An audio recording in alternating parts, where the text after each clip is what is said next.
Hoje é dia 10 de setembro, é o dia da luta contra o suicídio. E eu estou aqui com Silvio Bonzugi Ferreira e a Adriana Borges. E nós vamos falar um pouco sobre esse tema que entristece muitas famílias. Adriana, primeiro obrigado a vocês por terem se disposto a vir até nós para a entrevista. E eu tenho algumas perguntas, porque qual que é o intuito do nosso trabalho? É poder ajudar as famílias. Nós fazemos velórios quase todos os dias. E é muito triste você perder alguém para o suicídio. Então, se a gente puder ajudar essas famílias a identificar, e se a gente pudesse ajudar a salvar uma única pessoa que seja, a gente já valeu a nossa estada aqui, né? Sim, esse plano.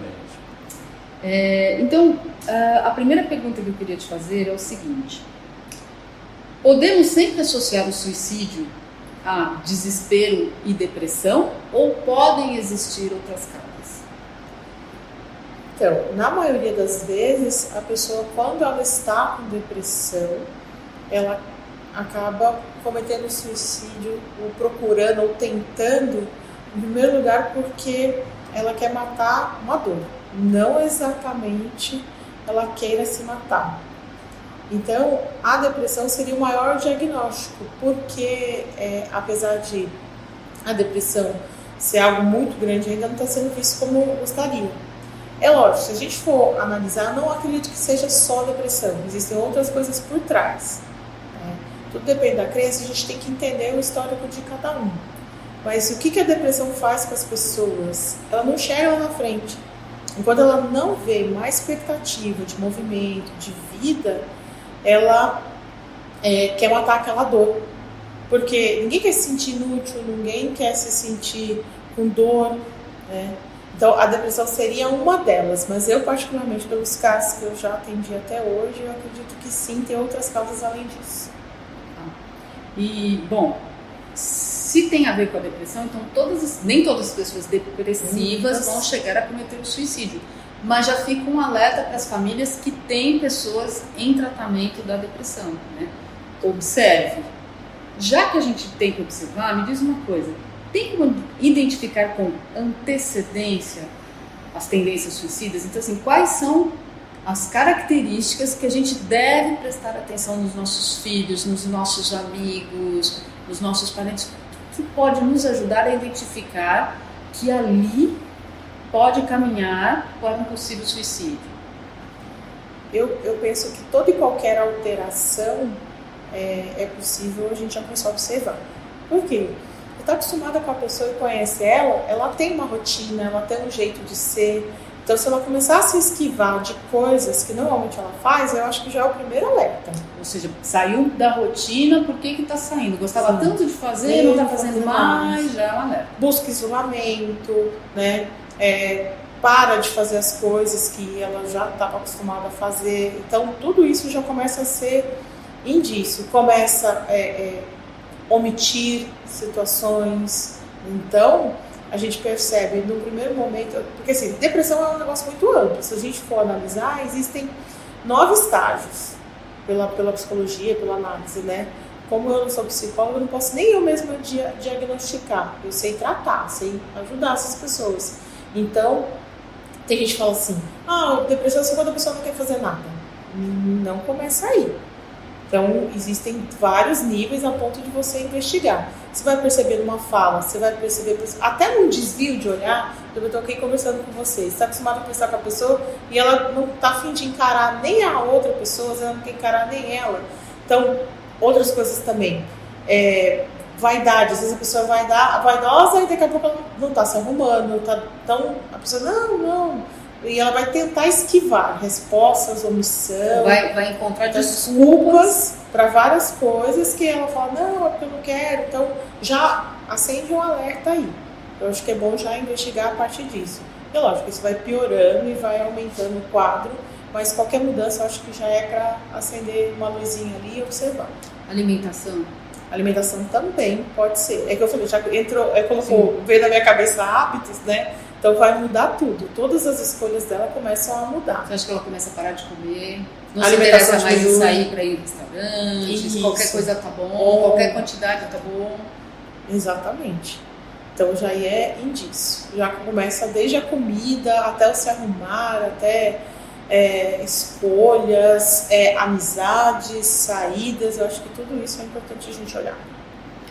Olha, a partir do momento que eu desconfiei que o meu familiar tem um comportamento com tendências possivelmente suicidas, o que eu posso fazer para ajudar esse familiar ou esse amigo?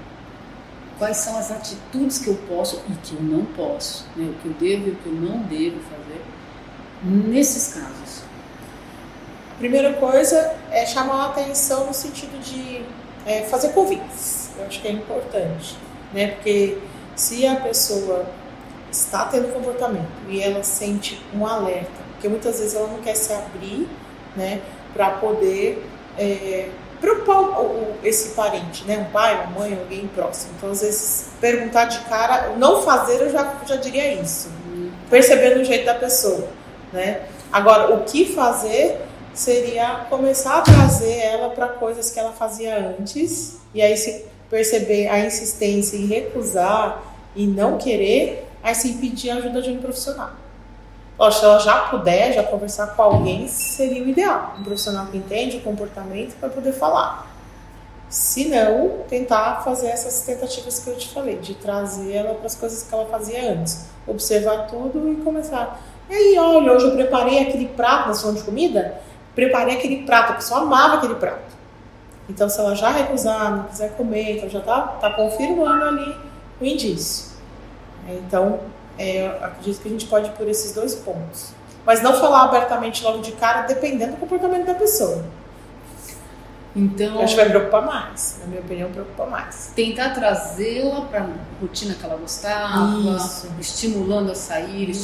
Você acha? E nunca tocar no assunto diretamente. Né? Porque dependendo, ou ela vai se alertar e ficar atenta para começar a tentar disfarçar, que aí ela vai sobrepor com outro comportamento para tentar não preocupar. Por exemplo, se ela já tiver com essa ideia em mente e a pessoa próxima, familiar, percebeu, ela vai tentar disfarçar aquilo e até ter uma noção do que fazer, como fazer, e não preocupar a família.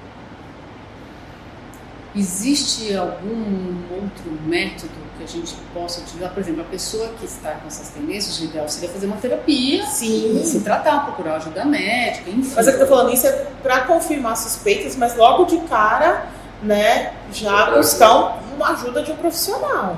E como que eu convenço uma pessoa que está em negativa para ela ou que não sabe exatamente o que quer fazer, né, quer tirar a vida, mas não quer preocupar a família? Como é que eu posso, que argumentos eu posso usar para convencer essa pessoa a pelo menos se deixar tratar, para pelo menos dar o primeiro passo de ter um primeiro atendimento?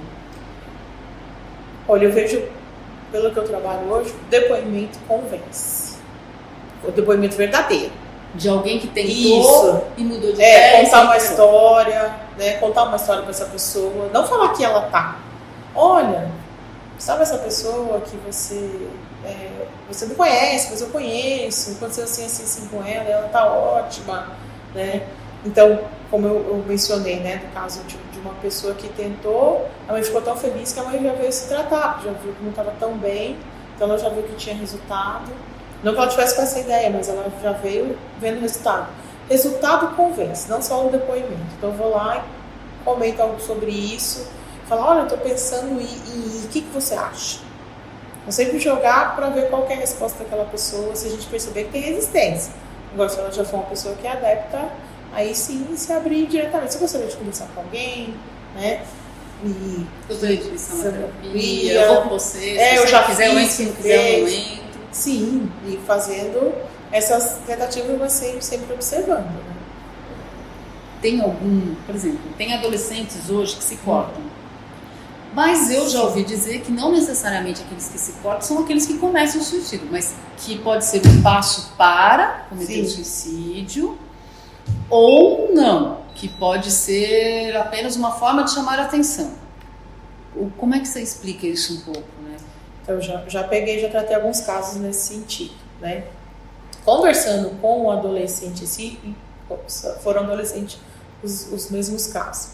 E eu perguntava por que a pessoa estava fazendo aquilo. Ela me dizia que não sentia a dor na hora que estava. Uma disse que não sentia dor, né? Então ela falava que estava cortando aquilo.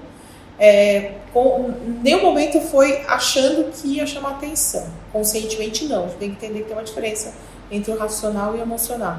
Então, tanto é que ela fez e ainda procurava cobrir para ninguém ver. E foram momentos de que a pessoa estava sem uma manga mais comprida que a pessoa percebeu. Ela não tinha consciência ainda em suicídio. A pessoa afirmava em não estar querendo se matar. Ela fazia aquilo nem para chamar atenção conscientemente e nem falando que estava querendo se matar, e sim por estar sentindo dor, uma dor emocional. Então ela fazia aquilo para ver se passava a dor que ela falava que era uma angústia, que era ou uma ansiedade, ou que era um medo. Às vezes a pessoa nem sabia explicar. Então já tinha um diagnóstico, já tinha um quadro ali, mas para mim sim é um próximo passo. Quando ela vê que aquilo que ela está fazendo não está sendo suficiente, ela pode partir sim para algo mais profundo, mais forte. Ou seja, as mães de adolescentes que perceberam que seus filhos têm cortes. O filho está usando roupa muito comprida no verão, está se escondendo. Atenção, fica mais atento, procura, tenta ver o braço para ver se tem cortes, se ela está se mutilando. Às vezes não necessariamente só nos braços, né? Tem gente que se mutila nas coxas, no pé, em áreas que ficam mais escondidas, que você põe uma meia, um tênis e ninguém percebe. Então os pais têm que ficar atentos que é a mudança do comportamento que a gente já disse lá no início, né? Então o vestuário vai ser uma, né? Então é um disso sim, a gente pode estar de olho. Lembrando sempre que assim, não necessariamente eu preciso só esperar o diagnóstico. Eu posso observar. E pelo histórico, né? Olha que interessante que muita gente não sabe. Ansiedade, síndrome do pânico e depressão, elas são gestacionais. Tá? Então começa lá no ventre da mãe esse processo. Então o que vai acontecer? Se a mãe já sabe que teve, e depois a gente confirma com as mães nos atendimentos, que as gestações foram conturbadas. Ou o pai não assumiu, ou teve dificuldade financeira, ou tiveram perdas muito grandes. Como a gente está falando desse fato aí, outra coisa que é para a gente atentar, né? É uma coisa que pode ser antes ainda do indício. Mães que tiveram situações de rejeição, entenda-se rejeição, não é que tirou e abortou esse bebê. A rejeição no sentido, a mãe não podia se engravidar naquele momento porque estava num momento profissional difícil. A mãe perdeu alguém, por exemplo, ela ficou grávida, faleceu alguém próximo. Tudo isso são situações que ela não consegue viver de forma ideal, que seria aquela gestação, e ela passa já aquele luto na barriga. Por quê? Porque a mãe ela não consegue focar ali na gestação. Então, perdas, dificuldades financeiras, perdas de alguém próximo, mudanças bruscas, uso de medicação, batidas repentinas, quedas, susto, um acidente, tudo isso leva com que o bebê lá dentro já sinta essa ameaça de morte. Nasce normal, tá tudo bonitinho, não tem nada, só que lá na frente a mente pode sim linkar com aquela situação. Ou há outra situação interessante também, muitas mães às vezes não descobrem logo que engravida, passa meses menstruando. Hoje eu atendi um caso que a mãe descobriu no 4º mês. Então ali dentro a criança se sentiu ignorada, ela se sentiu rejeitada. Então ao longo da vida, se tiver situações que ela se sentir rejeitada, como se sentiu na gestação, pode desencadear, começa com uma ansiedade, né? Às vezes a pessoa fala, não, mas ela não está tentando matar, não está fazendo nada, mas assim, ela já está com um comportamento diferenciado, que é aquela ansiedade. A ansiedade, ela é prima do pânico, ela é prima da depressão, e aí ela pode desencadear todo esse processo. Então, os sinais podem ser até bem antes. Uma ansiedade, uma insônia, que as pessoas acham que ansiedade é pressa. Nossa, eu conheço muita gente que tem dificuldade para dormir, que tem insônias constantes, tem que tomar remédio, isso interfere muito, claro, na qualidade de vida. Porque aí isso pode ir acelerando, vai começar a ter sensações físicas, evoluir para uma TAG, que a gente fala, né, que é o transtorno de ansiedade generalizada. Aí daqui a pouco, aquelas pessoas com a síndrome das pernas inquietas, que elas ficam balançando a perna, ou daqui a pouco ela está tendo uma taquicardia, uma sensação na garganta, uma sensação no estômago, uma sudorese, tudo isso já são sinais que já evoluiu a ansiedade. E aí as pessoas não têm a menor ideia e acham que hoje é tão comum, a ansiedade parece que hoje virou coisa do cotidiano, né? Então eu acho importante falar para as pessoas que o suicídio não vem de um dia para o outro, não é da noite para o dia. Existem uma série de fatores que se estendem e vão piorando, situações que vão se agravando até que a pessoa comete o suicídio. Exatamente. Então vale a pena sim a gente notar essas pequenas diferenças de comportamento, um aumento de ansiedade, uma síndrome do pânico, porque são fatores que, se você tratar logo no começo, como qualquer doença, né? Você pegou ela bem no comecinho, muito mais fácil você nem evoluir para um quadro mais grave. Agora, se for ignorado, aí sim vai evoluindo até a hora que não tem mais assim, já é socorrer a pessoa que já está tentando. Aí uma pergunta importante, né? Socorrer alguém que já tentou, já teve a primeira tentativa de suicídio, não conseguiu. Como que a gente faz para que essa pessoa se recupere de uma forma que ela não cometa de novo, né? Que ela se recupere mesmo. Quais são os tratamentos mais eficazes para a gente conseguir trazer essa pessoa de volta para a vida, né? Para o amor à vida. Eu tenho uma amiga que eu perdi quando eu era adolescente. Ela teve algumas tentativas de suicídio, ela largou tudo, ela era dentista formada, ela largou tudo, largou consultório, largou noivado, largou tudo. Aí ela entrou em tratamento e todo mundo achou que ela estava ótima. E um dia, a mãe vivia com ela, ao lado dela, e estava tudo bem. E a mãe falou, olha, eu vou na padaria comprar um pão e já volto. Foi o tempo que precisou. E ela pulou da janela do edifício. E é o tempo que ela estava esperando. Era a brecha que ela aguardava para poder... Devia estar com um desespero muito grande, uma dor muito grande, para querer se livrar dessa dor. Então, quais são os tratamentos mais eficazes que a gente tem para aquele que já tentou? A gente já sabe, já está diagnosticado. Ele tem tendências suicidas, tentou, não conseguiu. O que você diria? Então, como eu te expliquei que a gente esteve conversando, eu trato a causa, que eu acho muito importante, porque todo problema tem um fundo emocional, né? A gente falou das doenças, né? Mas quando a pessoa começa a sentir algo nesse sentido, o ideal para mim é buscar a causa, tá? Mas eu vou dar outra dica. Quando você busca a causa, a gente desmonta o fantasma que está na mente. Toda dor está na mente. Até a dor física, ela começa na mente. Então, quando você tem um corte, você tem um machucado, sente aqui primeiro. Então, quando a pessoa se corta aqui, ela está querendo tirar a dor daqui, tá? Então, toda a dor está na mente. Então, o que eu faço? Além de buscar a causa, não é só ir lá, por exemplo, a gente que vai lá e faz, vou dar um exemplo da regressão de memória, a gente vai lá e faz uma regressão, mas se eu não desmontar o fantasma, eu não vou mudar esse problema. Mas principalmente, eu não sei como as pessoas fariam isso, eu tenho a minha maneira de trabalhar, mas mostrar razão de viver. Não adianta só tomar remédio, né? Toma um calmante. Isso. Não, a medicação é necessária em momentos mais drásticos, a gente nunca dispensa o médico, eu sempre falo para as pessoas. Eu não posso diagnosticar, mas eu posso te ajudar a melhorar. E o que você quer? Então, eu vou te falar por mim, que quando eu mudei de profissão, vim da área de TI para fazer o que eu faço hoje. E o que eu faço hoje, eu estou atuando dentro da minha missão de vida. Então, quando você acorda, e quando você acorda, abre os olhos e fala assim, eu tenho motivo para acordar. Então, uma pessoa dessa, ela descobriu a missão de vida, a razão dela de viver. Não estamos falando de trabalho, não. Nós estamos falando de que você pode viver a sua missão de vida. Onde você estiver, dentro da sua casa, no mercado, em qualquer lugar. Por exemplo, aqui, você está exercendo provavelmente sua missão de vida. E quando a gente faz e gosta, a gente não tem tempo para viver depressão. Nem tem vontade de não estar aqui mais. Eu acho que isso engloba tudo. A gente tem um propósito, que é principalmente cuidar das pessoas que estão em luto, que não é fácil, que é um dos fatores que pode levar a outra pessoa que ficou a tentar o suicídio. Eu não tenho mais meu companheiro, eu não tenho mais o meu filho, eu não tenho mais o meu irmão. Mas se ela tiver propósito de vida, ela continua.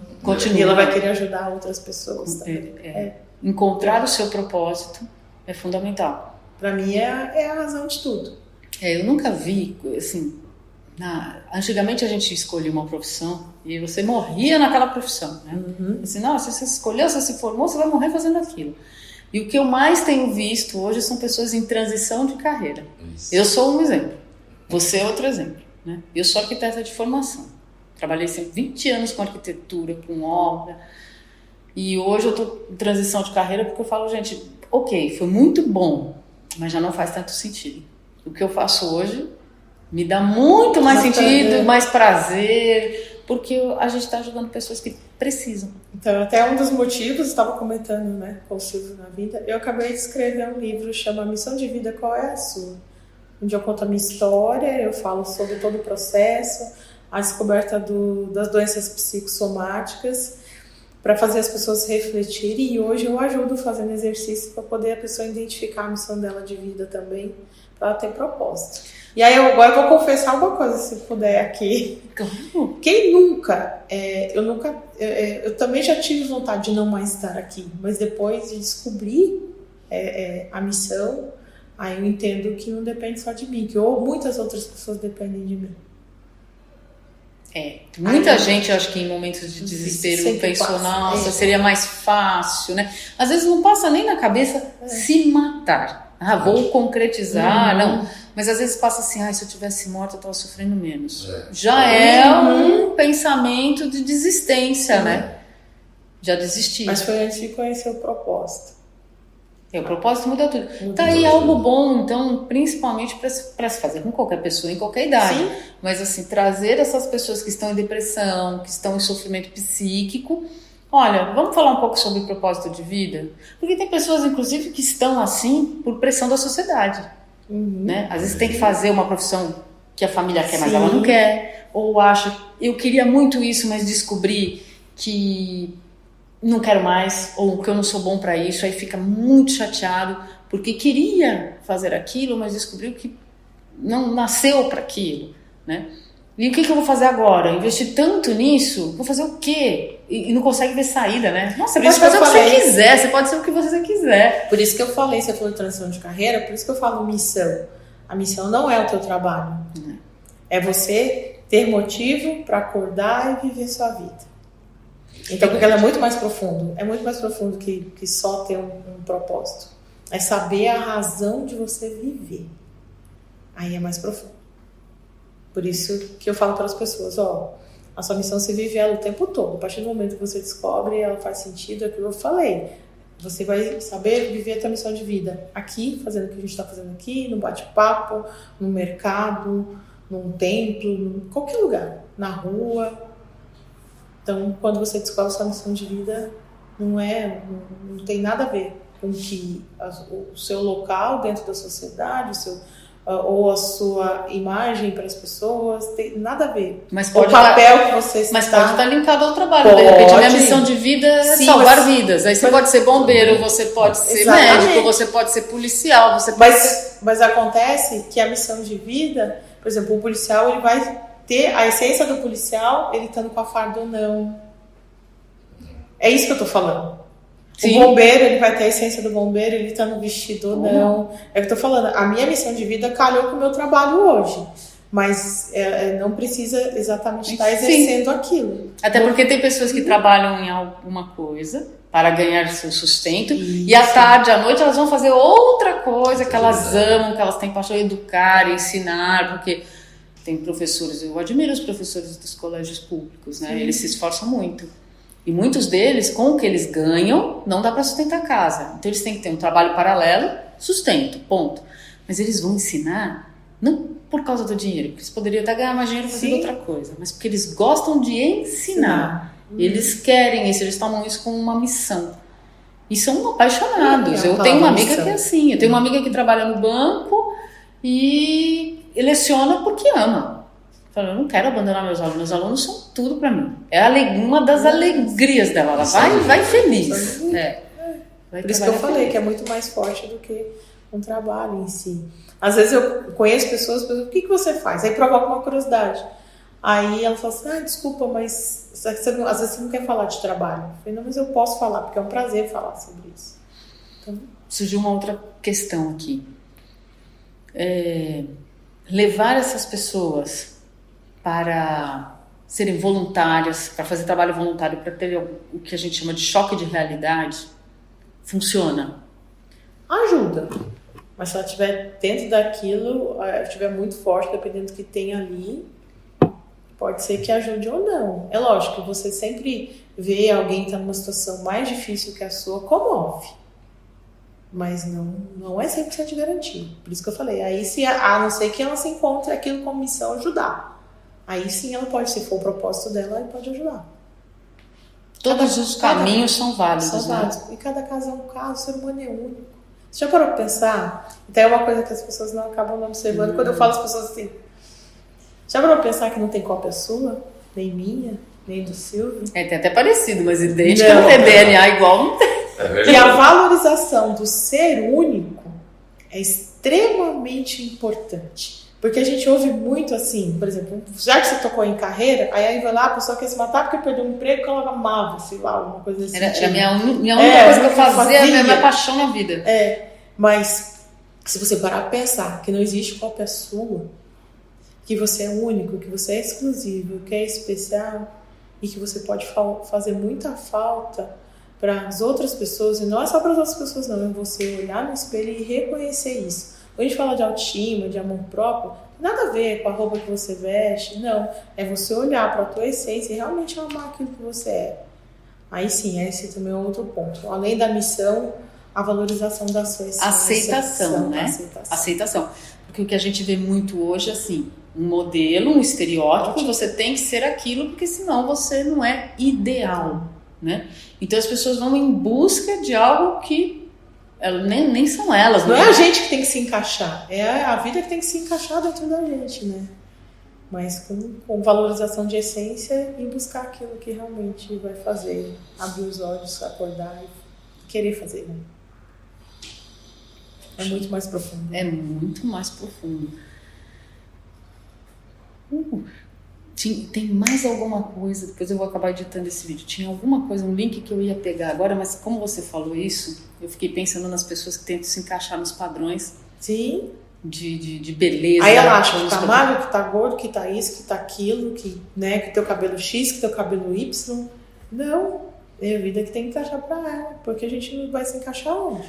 Eu falo o seguinte, uma vez eu li algo que mexeu muito comigo, que nós, seres humanos, temos alguns pilares que nos sustentam na vida e que a gente tem que alimentar todos os pilares igualmente. Então a gente tem que cuidar da saúde, praticar esporte, né?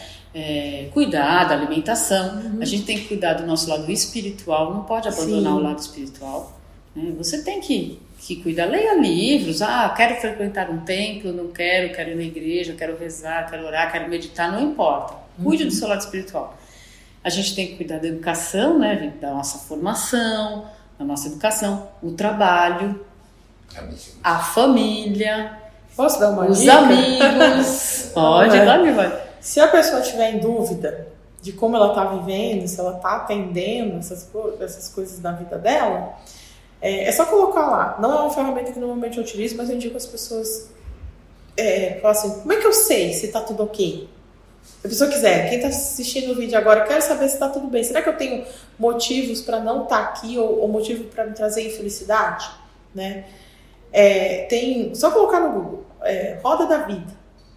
É um exercício em que vem todas as áreas da nossa vida. Aí tá lá, filhos, família, espiritualidade, profissional, financeiro, espiritualidade, tá lá. E tá lá um risquinho de 0 a 10. Para refletir sobre isso. Olha lá, como é que tá essa área na minha vida e pontua.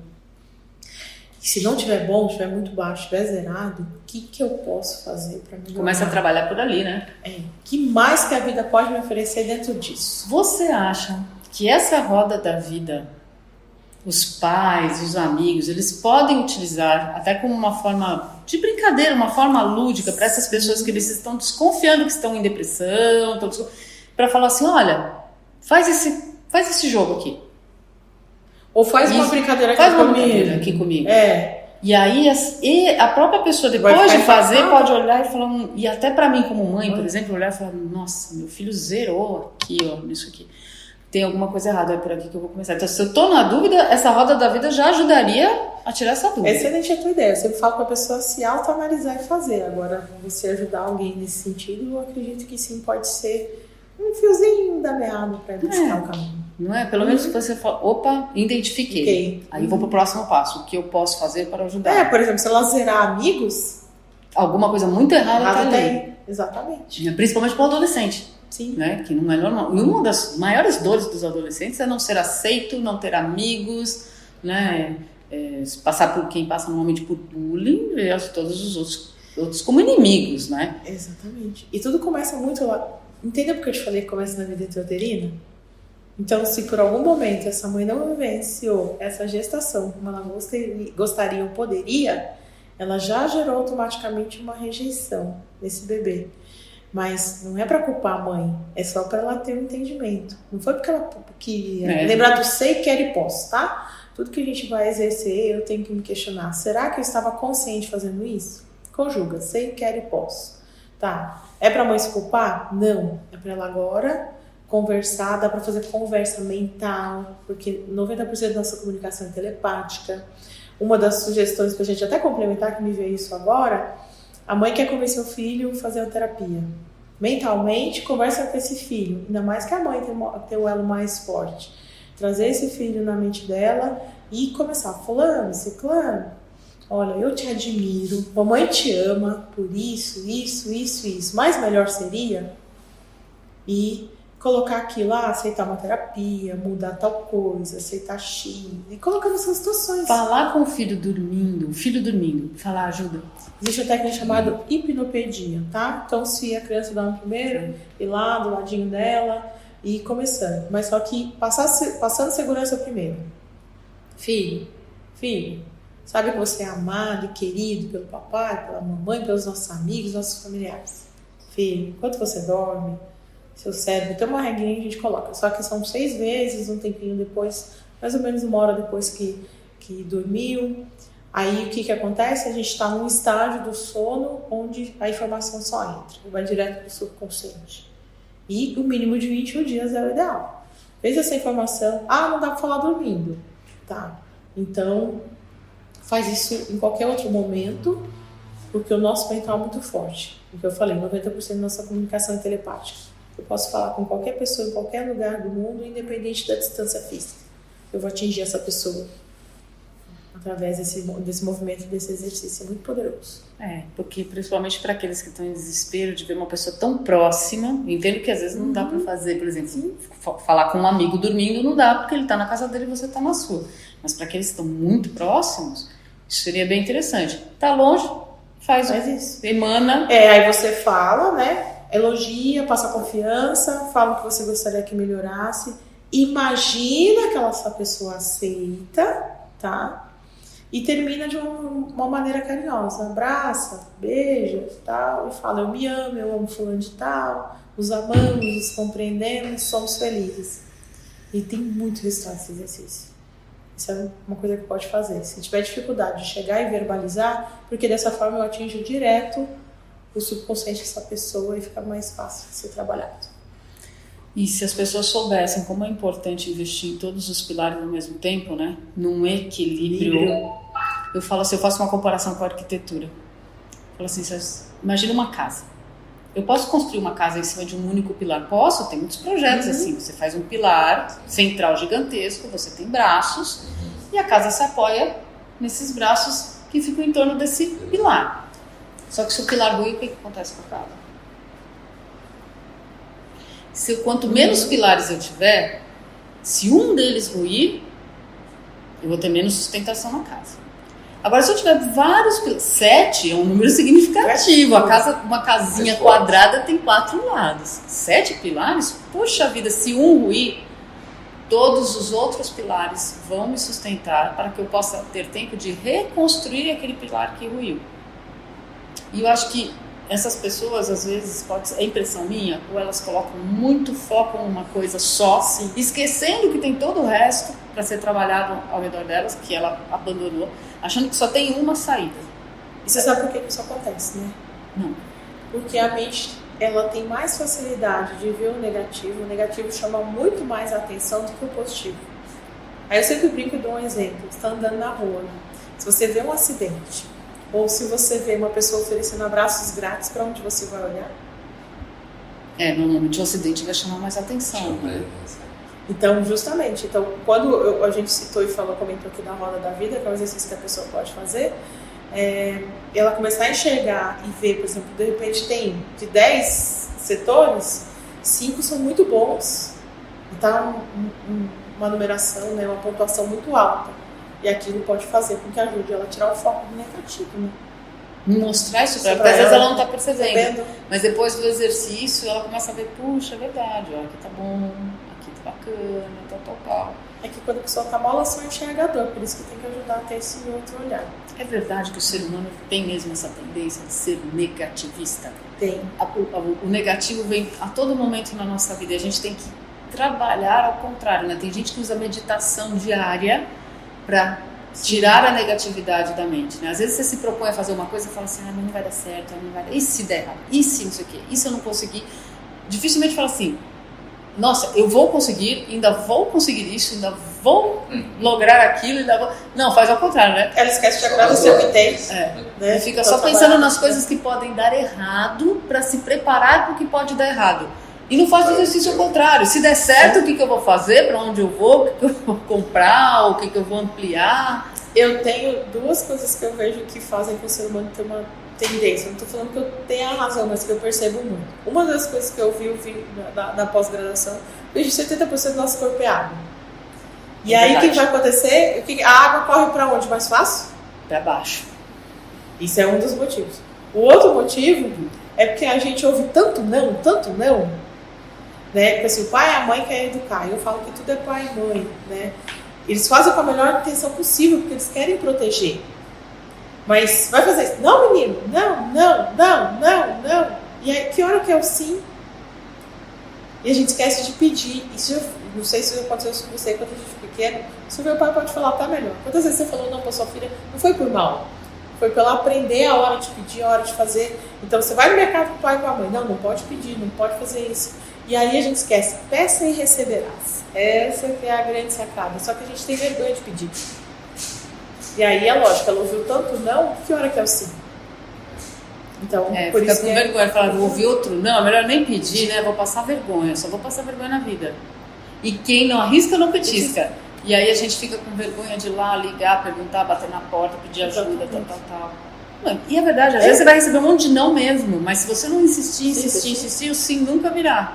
E aí eu vejo exemplos de pessoas que venceram na vida, ou que conseguiram. O Walt Disney, né?